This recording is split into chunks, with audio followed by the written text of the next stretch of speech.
Say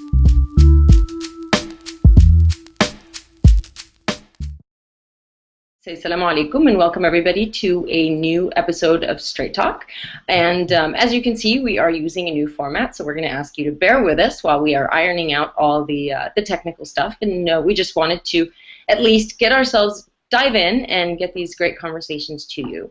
And as always, I'm happy to have with us Dr. Hathout. And today we have a very special guest from all the way on the other side. We've got with us Linda Sarsour, who is the National Advocacy Director for the National Network for Arab American Communities. And she's also a nonprofit leader. She is a community organizer, a public speaker. She's Palestinian born and she is raised in Brooklyn. And I believe that that's where we are speaking to you from today, right? Or you're speaking to us from, right? Actually, you're speaking to me from Washington, D.C. I'm here at a conference. And I'm actually not Palestinian born. I'm a Palestinian American born and raised in Brooklyn. Ah, okay. My bad. Okay, well, we'd like to welcome you to Straight Talk. And yesterday was the 12th anniversary of 9/11. And so we thought that this would be a good opportunity to talk to someone who is from the other side, having had a slightly different experience than us, and also just kind of step back and look at where our community is today. And I'm here to just launch you guys into a conversation, so I'm not going to keep talking, and I'm going to let you guys take it from here, and I hope that everyone watching and being a part of this will join in and ask questions, and I think it's going to be an awesome conversation, so I'll let you guys take it from here. I'd like to pass it on to Dr. Hathout first. Well, a good place to start is where we were on that day that went in infamy, 9/11, 12 years ago. Ironically, on that day, myself and Maher Hathout were in Washington, D.C. to meet with the president after a long struggled for meeting with President Bush. And on the morning of the meeting, I think our meeting was scheduled at 10:30 or so. In the lobby of the hotel, we saw on the screens what is going on.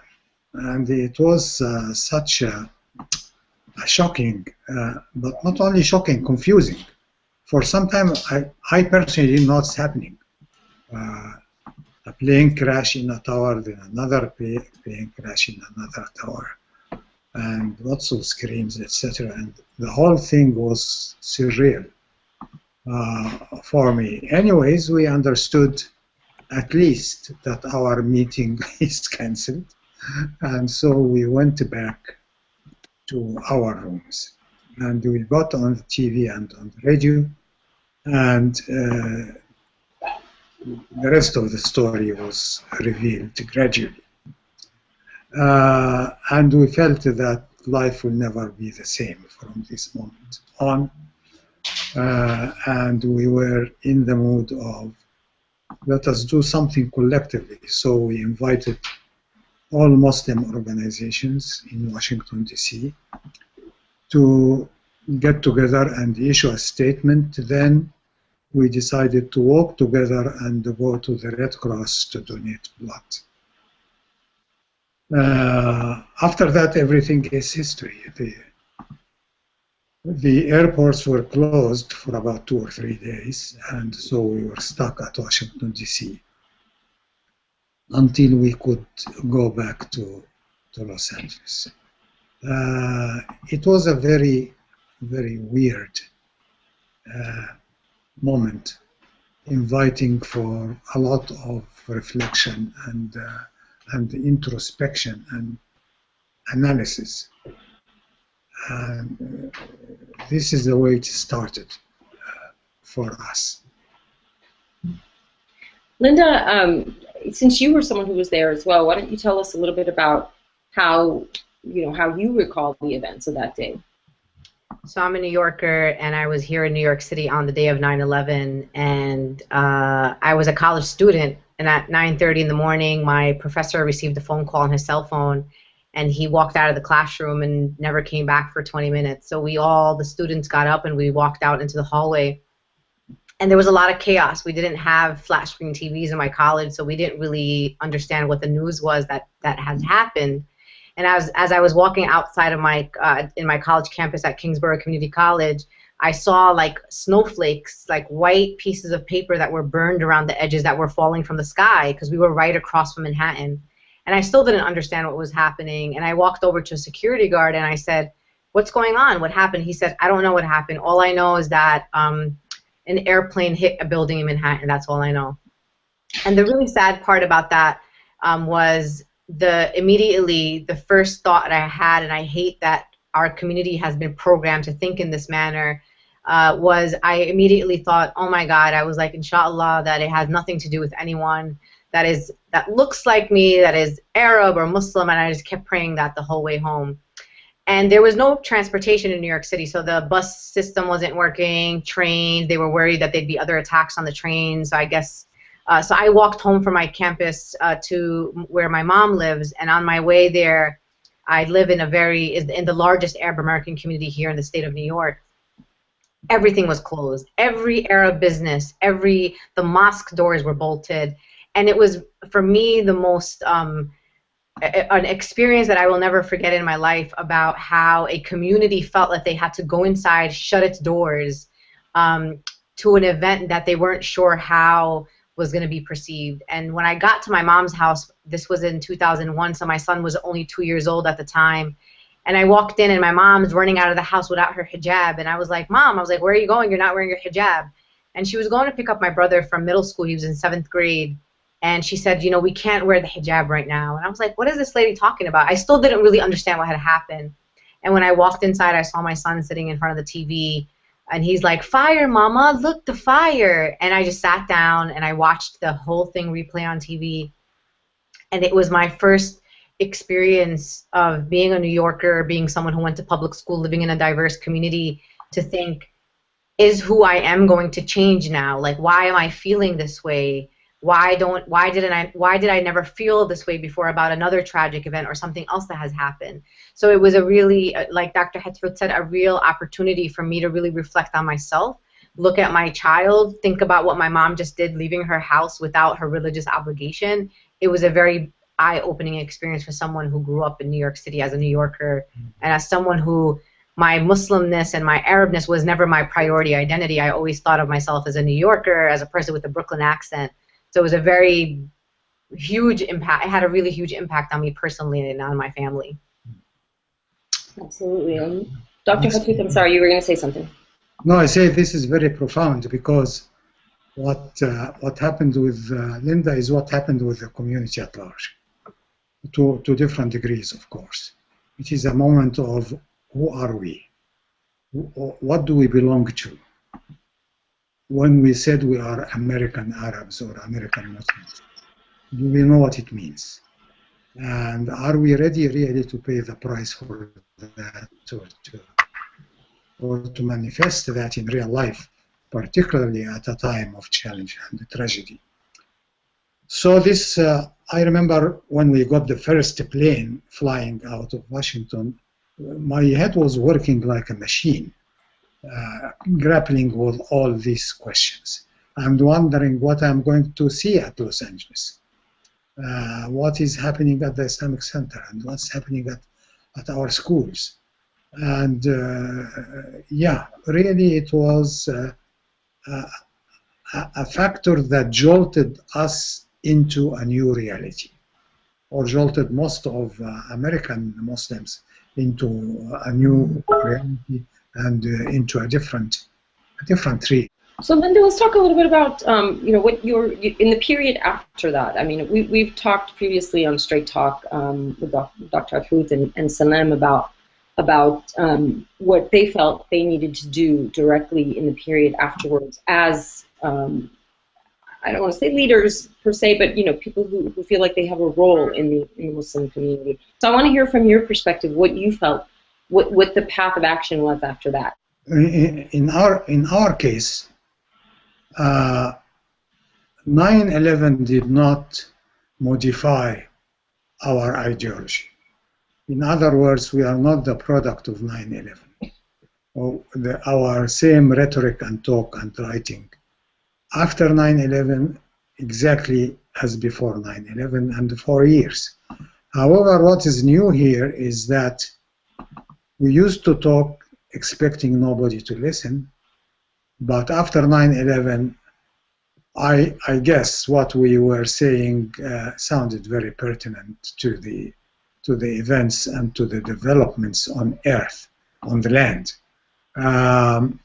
So I felt that the idea, for example, of American Muslim identity and what it actually means, we were taking things for granted. We talk about that, we wrote about that, but how about the community itself? Is getting a taste of it? How about our fellow citizens? How do they see us now? And then what will be the consequences? The first moment of encouragement that was really, to me, very important is from the airport to the Islamic Center of Southern California. And I go and I find a crowd outside.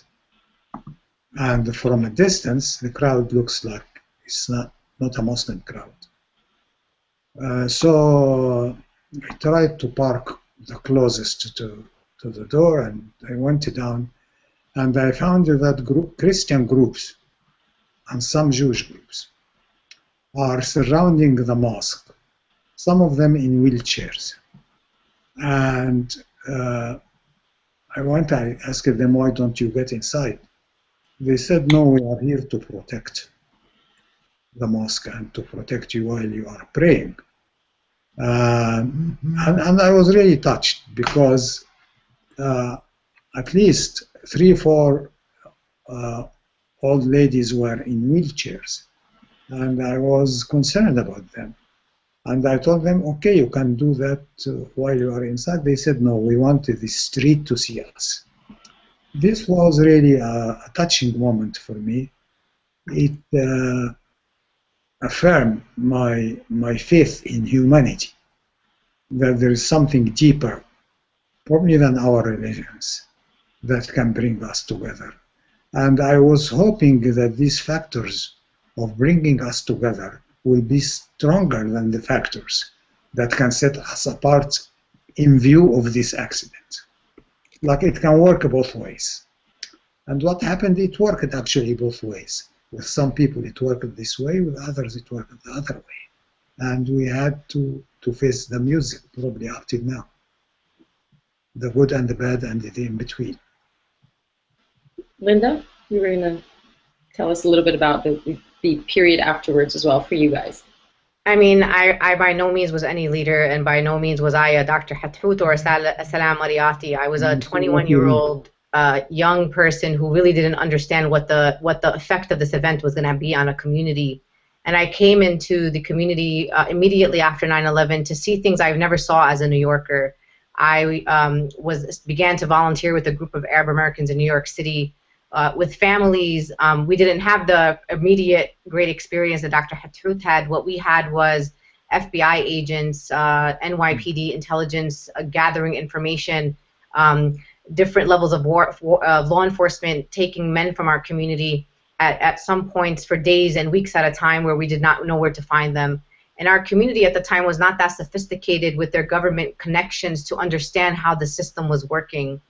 And as a person who was 21 years old, and to my first client that I ever had at the Arab American Association of New York was a woman from Morocco with her 4-year-old son who came to my office and said, listen, someone came and picked up my husband. I haven't seen him in 4 days. I need you to find him for me. And when a 4-year-old child tells you that all they want is to talk to their father on the phone, it was a life-changing moment for me to understand what it meant at that moment to be a Muslim in America and a Muslim in New York. And the issues that we dealt with immediately after 9/11 were, aggravated assault of young women in train stations leaving school, the FBI coming into our community, taking men into long interrogations, undercover informants, elected officials saying very outrageous things. Something that our community was not prepared for in New York City. Our community in New York City is a very large community, but a very disorganized, disconnected American Muslim community. And for me, my organizations was modified by 9/11 in the sense that what we wanted to be was a social service agency. We wanted to be an organization that provided English classes and helped people apply for public benefits and made life easier for immigrants coming from the Arab world. We did not expect that 9/11 would cause us to become an organization that had to understand what the policies that were going to be implemented in our communities was going to have on our community. We didn't know what those policies were and how they worked and how those decisions were made. And I think to move us even forward a little bit is that, you know, people will say, oh, well, that was right after 9/11. You have to understand, you know, people thought it was, you know, Muslims and everyone's all the same. And, you know, it got better, didn't it? It did not get better. And in New York City, in the federal government, for example, in 2003, which was already 2 years after 9/11, they created the NSEERS program, where they required males over the age of 16 who were from particular countries, all of them Arab and/or Muslim national origins, except for North Korea, to register with the federal authorities. About 185,000 males in this country went and registered in this program as a way to comply with this new federal law. And what happened was 10% of those were put on deportation proceedings. So it was a program directly targeting our community. And then we had programs like the demographics unit of the New York Police Department, a unit that was specifically created to spy and map Muslim communities in New York City, New Jersey, and Connecticut. Then you want to move it even further, where the spying program continued. Then we saw mosque opposition. When did we see, in the months and first 2 or 3 years after 9/11, when did we ever see people protesting mosques? We never saw that. And all of a sudden, here we are 10 years later, when we're supposed to be moving on this path to healing, we are starting to create anti-Sharia bills everywhere in over 26 states, opposing the building of mosques. And I really feel that 12 years later, we're in a worse place than we were even months after 9/11. And it's a very sad situation, but I still am hopeful that we can move in a better direction. But definitely our community in New York City till today continues to struggle from the aftershocks, 12 years later, aftershocks of this 9/11 event, which continues to be a black cloud on a community that had nothing to do with 9/11. I mean, I agree, and I remember even just a few years ago we were doing some, just looking at some statistics, and it seemed that Islamophobia was actually on the rise, or at a higher rate than it was directly post 9/11. So that's what I was going to ask both you and Dr. Hathout about, is some of the frustrations that you're feeling right now with where we're at. And Dr. Hathout, I mean, Linda definitely expressed a few of the issues that she feels are still ongoing. What do you think are some of the frustrations that we still have with where we are now 12 years later? Number one is that a big frustration is what Linda described is true. We are actually seeing it. And it is problematic because it is coming from the policymakers and the official powers of America. My concern always is like I was expecting that. And we, middle-aged, although I am past that, but middle-aged men from the Middle East who came after experiences there, kind of it's not surprising that when something like that happens, unfortunate things will be done by the government. It's probably exceeded my expectation in terms of how sweeping it was. Nonetheless, it was not, to me personally, it was not a surprise. My nightmare was the development of the hate industry. It is an industry that people are making money out of 9/11 by bashing Muslims on Fox News and otherwise, and they are getting rich, and they are all of a sudden, all of them became experts. I was more concerned about the reaction that result in more than aberrations of the FBI or whatever. Although all of them are equally bad, Nonetheless, I believe that the impression about Islam and about Arabs is, yes, I agree with Linda, it's worse now than what it was after 9/11. At least after 9/11, there were some reasons for good people to show empathy or gallantry or love and compassion. But now, due to several factors, and don't get me wrong, some of the factors we are offering it, we ourselves, we are enablers of this industry. But the end result is the same, that people are still afraid of us, still don't understand us, they don't understand our values, and it is problematic. In 12 years, we should have done better than that. And definitely this is a lesson for the coming 12 years. So Linda, tell us a little bit about some of the things that you are focusing on right now. I mean, you mentioned that a while back, or back around the time of 9/11, the community was less organized, and you yourself were not as involved as you are now. So bringing it back to the present and hopefully to the future, what are some of the things that are in the works right now, or what are some of the positives, if there are any, and what are some of the things that you want to see going forward? From every bad experience that any community has, there's always the positive, there's always the light that comes out of these tragic moments. And the light for us in New York City has been first of all, the unity amongst the Muslim community. And this is never going to be a perfect unity, but the idea that the impact of 9/11 brought the African American Muslim, the South Asian, the Arab, the convert community together to build this kind of coalition, to build strength and empowerment of our community, I think was something that was very beautiful. As a person growing up in a predominantly Arab Muslim community, I never really had the interactions with the African American Muslim community and the South Asian community, and this was something very beautiful for me and also for my children to see that Muslims are of all colors. And then also when we found out, I mean, we already knew this was happening, but when we found out that the New York Police Department was engaging in unwarranted surveillance of the Muslim community, it was another opportunity to even band even stronger together, to say that, you know, spying on all Muslims or putting our entire community under suspect is not something we will stand for, that we demand the dignity and respect that any other community deserves. And the building of coalitions around discriminatory policies by the New York Police Department, by joining forces with people working on the stop and frisk movement, was amazing. So you had people from, North Brooklyn, African American, Latino, standing right next to, young women in hijab saying, spying on my Muslim sister is something I won't stand for, as I would stand and say I will not stand for the stopping and frisking of every young black and Latino kid in my city. It's just a very profound experience that we had to extend our hands to other communities of color suffering from other injustices like immigration and immigration enforcement, and having those communities reach out to us and say, we will stand with you. So I think that was something that really came out of all the negative experience that we've had on the community. And the work that's happening right now is taking the issues we're dealing with in New York and making them national.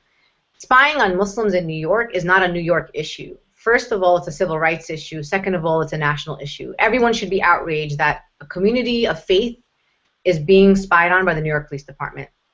So some of the things I'm working on right now is demanding an investigation from the Department of Justice into the NYPD surveillance program. I'm asking for a response from our administration. What do they have to say that the New York Police Department had opened a terrorist enterprise investigation into my organization? A partner of government, someone who has been working to be a liaison between government agencies and the Arab American and the Muslim community. What does our administration have to say about that? And then in the bigger context is trying to pass legislation like IRPA, End Racial Profiling Act. We should not be 2013 fighting to end the profiling of communities of color. This is 2013. We should be beyond this. But unfortunately, we live in a society where race and religion are still, or to even make it more simpler, we haven't realized the dream of Dr. Martin Luther King. He said that he hoped, or he dreamed that one day that we would all be judged by the content of our character and not by the color of our skin. Not only are we still being judged by the color of our skin, we're being judged for the faith that we follow. So it's a long road ahead of us, but my work really right now revolves around the ending of unwarranted surveillance by law enforcement of Muslim American communities and ending all forms of discriminatory policies against communities of color. Linda, I have a concern. I want to know whether you share that kind of concern with me or not. Definitely your description about the beauty of Muslims coming together when they are sort of under fire is definitely healthy and reassuring.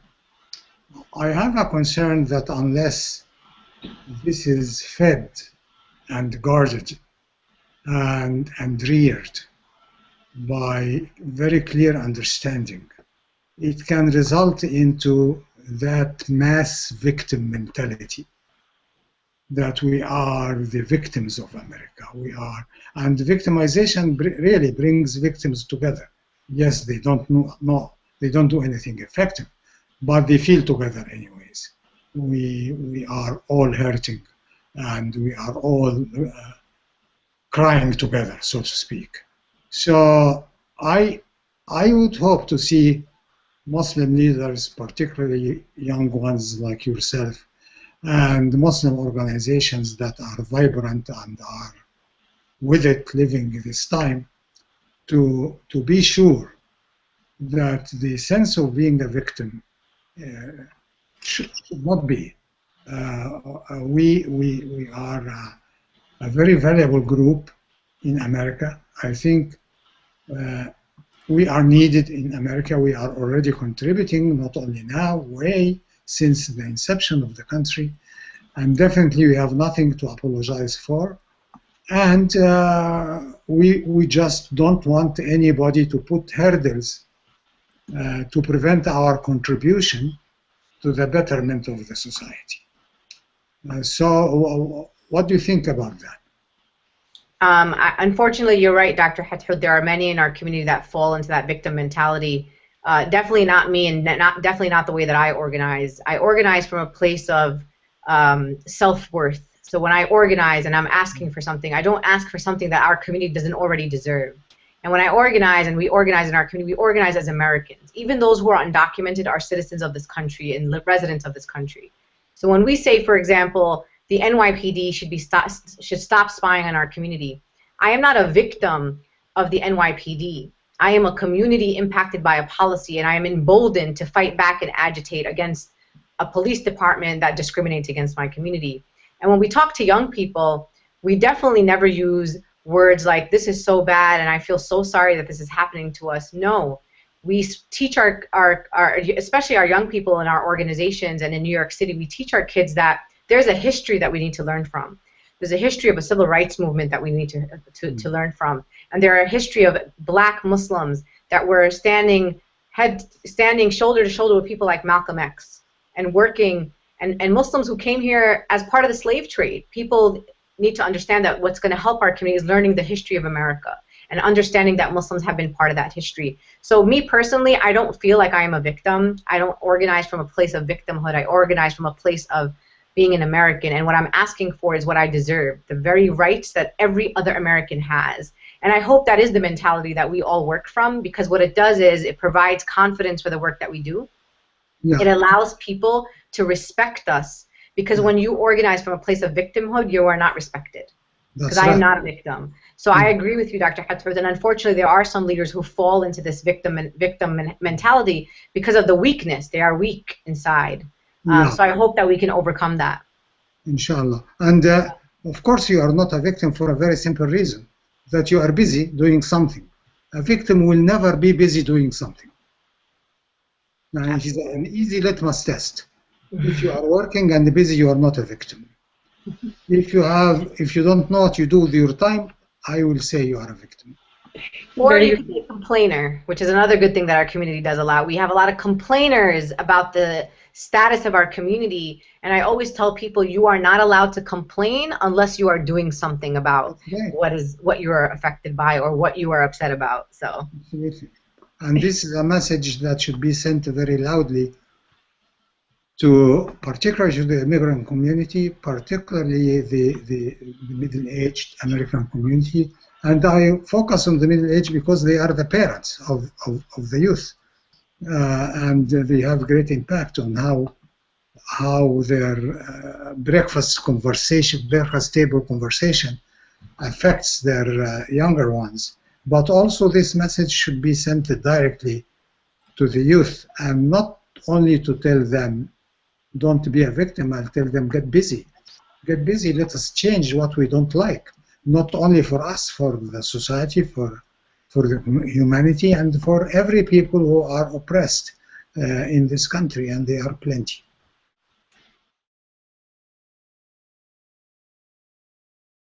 Again, I want to thank you for joining us for another episode of Straight Talk. And as always, please, we want you to join the conversation. We want to keep it going. This isn't the end of this particular topic or any topics that we address. So make sure to give us your thoughts and your comments on social media, on Facebook and Twitter. Make sure to tag us, and we will definitely keep the conversation going. I'm going to start with a question that we have received. Let me see. There seems to be a disconnect between national Muslim American organizations and the local communities they claim to serve. How do we do a better job of connecting local organizations and messages to the national Muslim American organizations and resources to help the challenges facing the Muslim communities on a local level? So, Linda, from your side, what are your thoughts on that? I'm one of those that has always had that concern, and I've talked about it with many organizations, including MPAC and CARE and ISNA and ICNA and MUNA and MANA and everybody. And I think that there's a very simple solution to that, and I think that there is a value in our national organizations and the role that they play in our communities, and there is a lot of value in the grassroots organizations that are doing the work on the ground.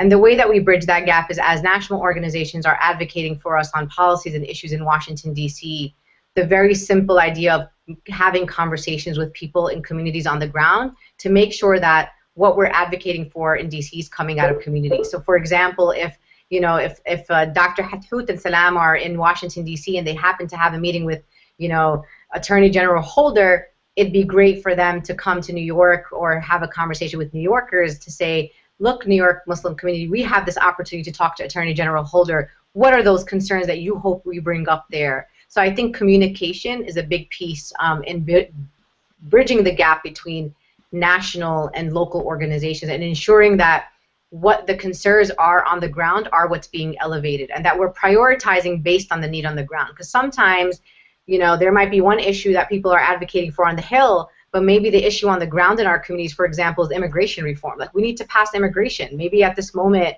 Palestine's not the issue, for example, with some of the Arab American organizations who are doing Palestine work. Palestine's great, I'm Palestinian, I want to free Palestine, but I also have undocumented people in my community who care about passing a just immigration reform to better their status here. And if we don't better our status here as American Muslims, we cannot help our sisters and brothers in Palestine, in Yemen, in Syria, and in Egypt. And I think that's the downfall, that a lot of times some national organizations diverge to the foreign policy, but we really need to make our society here better for the people who live here first, strengthen our power here, so that inshallah we become more politically engaged and active to then change foreign policy. So I think communication, keeping the doors between local and national organizations open, and in hopes that the national organizations continue to be open to our suggestions and our always constructive criticism, because we see the value in organizations like MPAC, like CARE, like ISNA. We need them, and we need more of them, and we need more of their work. Yeah, that's very wise and very balanced. And as a person who worked with national organization all these years, I agree that we have two discrepancies. Number one, there is a delusion that the national organization guys are experts. They know Washington, they know the corridors, and this is, number one, is not true. Number two, is not enough unless I am there reflecting the pains and the expectations of the grassroots, as you put it. Really, my work is useless. Not only my impact itself, because the other side I am negotiating with or talking to will measure me not by my eloquency or how clear the case I am pushing is, but how many people support me, how effective this work will be into motivating and inspiring thousands of people. The other discrepancy we have, definitely we did not strike the right balance between foreign issues and domestic issues. And as I think it was Tip O'Neill who said, everything starts domestic, something like that. So we are still more heated up when you talk about Syria or about Palestine or about Egypt now, versus when we talk about equal payment for genders, or when we talk about right of prisoners, or about immigration reform. There are so many very important domestic issues that, when I say domestic, it does not mean that silly idea of this is affecting some American people. No, because I am some American people now, and it will affect me by necessity, but also my moral commitment, whether I am a Muslim or I am a secularist with moral ideas. It is a mandate to stand to correct what is wrong.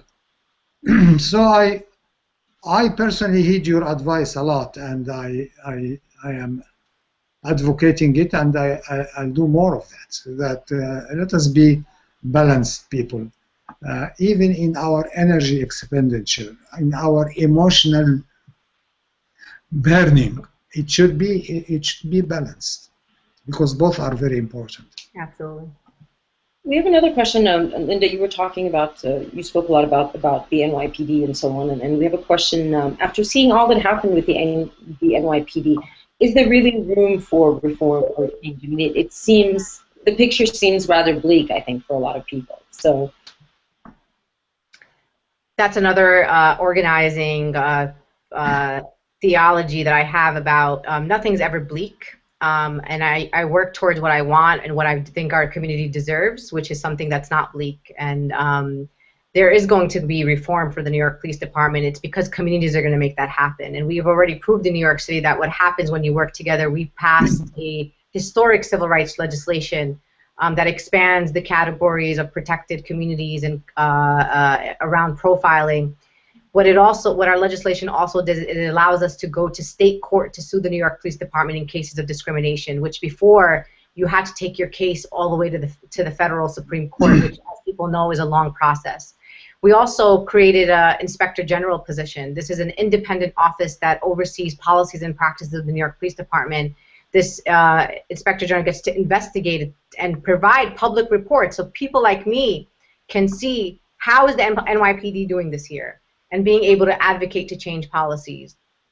We are taking our fight to the state to change the city charter to include more a transparency and accountability on the part of the New York Police Department. We also just organized people for a historic election in New York City. It was the first time we were able to begin the process to elect a new mayor of New York City. We've had the same mayor for the past 12 years. A mayor who unequivocally supported surveillance of Muslims, unequivocally supported stop and frisk. So I believe that with a new mayoral administration, we will have change. And the reason why I know we'll have change is because the focal issue, the center issue that was at the forefront of the debate around becoming the next mayor of New York City has been public safety and law enforcement and communities of color. Stop and frisk and surveillance were asked at every single mayoral forum by every single reporter multiple times, and candidates were forced to make a position or take a position on the issue of NYPD surveillance. And right now, the front runner, the potential almost 98% chance that this man, Bill de Blasio, will be the next mayor of New York City, he has on the record said, I will investigate the New York Police Department surveillance program, I support the Inspector General legislation, and to take it a step further, on an issue that's not related to policing, he said, I will, as mayor of New York City, incorporate Muslim school holidays into the school calendar. The idea that our children, 1 out of every 8 public school students is Muslim in New York City, is going to be put in a position where they do not have to choose between going to school and practicing their faith.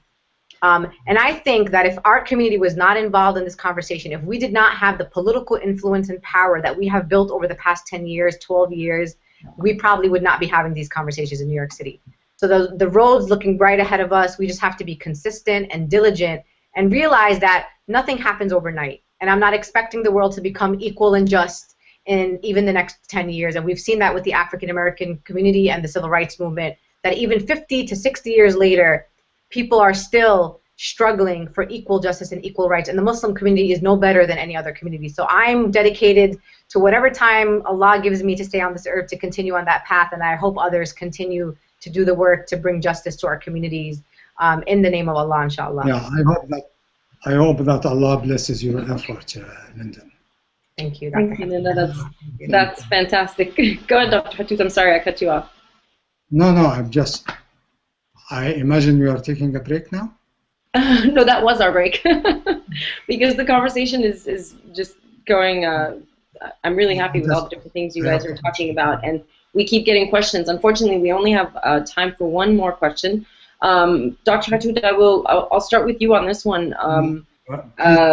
Also, how do we find a religious arsenal to counter the imams, sheikhs, fake religious people who use hadith and Quran against civic engagement, interfaith, voting, promoting, and that they're promoting the victim mentality and jihad and so on. So I know you are always of the opinion that we need to present an alternative. So how do we do that? How do we provide that arsenal, so to speak? Yeah, I have my discomfort with the word arsenal while we are talking about non-violence and peace. But I will feel funny if I keep talking about Islam and miss the Asr prayer. So you have to give me a break to catch my prayer and join you. Okay? Okay. So, Linda, since we can't stop Dr. Hathout because he needs to do Asr prayer, why don't you tell me your thoughts on that particular point? You know, this is not everybody's method, but this has been mine. If I came across an imam that says to me, what are you doing? You know, voting is haram, or what are you doing as a woman organizing in a mosque, for example? My thing is I don't let people like that into the work that I do. I just drop them like a hotcake. If I don't like an imam or the way that he is talking about the work that we're doing, I just don't work with him. And what I've learned actually in the past 12 years is for the people that I have basically have isolated outside of my work, people who have said, you shouldn't be doing this work, you need to, you know, wear looser pants, or you need to not, you know, talk to men, or whatever the hadith they want to use to support their argument, I don't organize with them.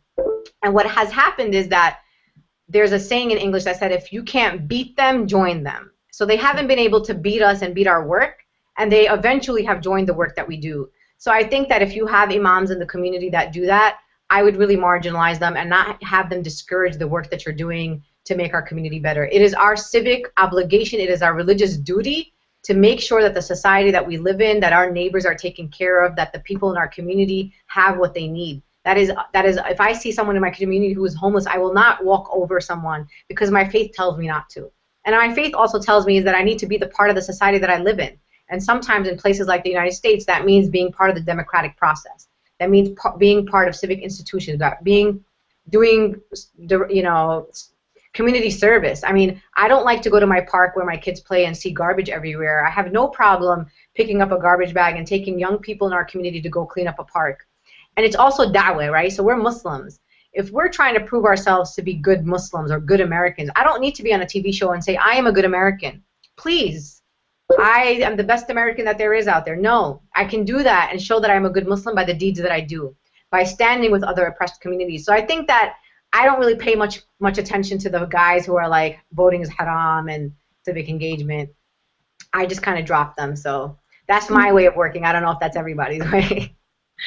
That works. I think also a very important point that you brought up, I think haram on Dr. Hathout. I think an important point that you brought up, which, I mean, nothing will give a person more credibility than not just having a me mentality, let's make it better for me, but, you know, the work that you are doing and the work that I know that MPAC is doing over here as well is to, it's not just us, it's us and everyone else who is facing any kind of unfairness or injustice.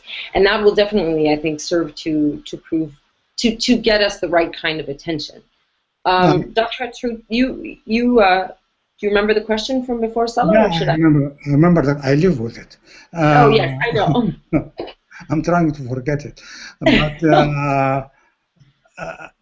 I really wanted to say that there is a lot of intimidation that's unfounded. Islam is very simple and is very clear. It's only an artificial class of clergy that we created that make it very difficult. You don't know Islam, I'll tell you what Islam is. That's nonsense. Islam sent by God to be understood by people, by normal people. And I think we are normal people. And my arsenal is go to the Quran and see how Quran says that you have been created for humanity, to enjoy what is right, forbid what is wrong, and believe in God. And I will go to the Quran that says cooperate on what is good and don't cooperate on what is aggressive and bad. And so, I mean, we can quote verses from here until tomorrow. And also the teachings of the Prophet. His whole life was engaging with people who disagree with him. That's his whole life, from the moment he became a prophet to the moment he died. He was engaging people who are on the opposite side of the aisle or on the opposite direction altogether. And he dealt with them always with effective ways, most of the times with kindness and nice preaching, as the Quran said. So that Imam is hollow, is empty inside. And I advocate that people like Linda and like Maha and like all young, bright people like you challenge that. Mr. Imam or Sheikh or whatever you are, prove it to me based on Islam. Prove your point based on the Quran and the Sunnah. And I telling you, the language will change, because he knows that someone is standing on their feet and have brain and is talking to him. They base their authority on the people being intimidated by generations of obedience, particularly to a person who says, I represent God, and they represent nothing. And they are encouraged by the fact that people are so intimidated. And there is, of course, a religious illiteracy that we should fight and we should remedy. But Islam is not a mystery. It is not a very esoteric, sophisticated issue. It's clear. Islam believe in God and the human rights. If you want to add to it, add environment. That's the whole thing. And we should not be taken by that. And I agree with on a practical level with the policy that Linda says, because this is what we used to do. You are bad, you are doing, okay, pray for us, brother, and leave. Because you are busy. You cannot spend your time and your energy arguing with someone whom you know in advance that will not change his mind. So, unfortunately, we are out of time. Linda, I want to thank you so much for being with us. And Thank you, Thank you. I want to invite you back anytime you have something you would like to talk about. We welcome you being a part of a hangout or a part of a recording. If you're ever out here, we would love to have you for a podcast episode as well. Thank you, and thank you as always, Dr. Hathout, for your wonderful words. And on that note, we're going to wrap it up and say thank you to everybody who listened in and watched, and continue to watch at any point in time, and please continue the conversation. Thank you so much.